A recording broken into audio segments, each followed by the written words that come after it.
వేటై వచ్చిందే వేటకొచ్చిందే.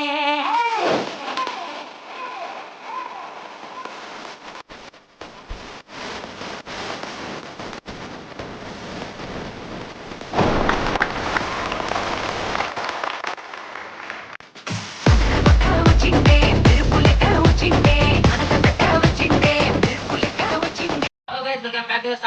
ఈ రోజు అయితే మనం అనేది అయిపోయింది. సో మన తమ్ముడు అయితే ఫస్ట్ వచ్చిండు. తమ్ముడు ఏమేమి తీసుకున్నావు? బయట సెట్ ఎంత తీసుకున్నావు? ప్రియా తమ్ముడు అయితే సెకండ్ వచ్చిండు. నువ్వేమేమి తీసుకున్నావు తమ్ముడు? ఎంత తీసుకున్నావు? 99. సో మన తమ్ముడు అయితే థర్డ్ చేసిండు. నువ్వేం తీసుకున్నావు తమ్ముడు? సెట్ 200. ఈ తమ్ముడు వచ్చేసి ఫోర్త్ చేసిండు. నువ్వేం తీసుకున్నావు తమ్ముడు? టీషర్ట్ ఎంత తీసుకున్నావు? 149. ఈ తమ్ముడు అయితే ఫిఫ్త్ చేసిండు. నువ్వేం తీసుకున్నావు తమ్ముడు? సో ఇలాంటి దాంట్లో మీరు కూడా విన్ కావాలంటే జిల్ అయితే స్టార్ట్ కొన్ని ఫాలో అవ్వండి. సో మన అకౌంట్ 1K దగ్గరలో ఉంది. జిల్ అయితే 1K కంప్లీట్ చేస్తే మన సార్ నుంచి ఫుడ్ అయితే చేస్తాం. సో జిల్ అయితే మీ అకౌంట్ మీ ఫ్రెండ్కి చేయండి. జిల్ అయితే స్టార్ట్ కొన్ని ఫాలో అవ్వండి. State for more updates start పాల్గొంటాం.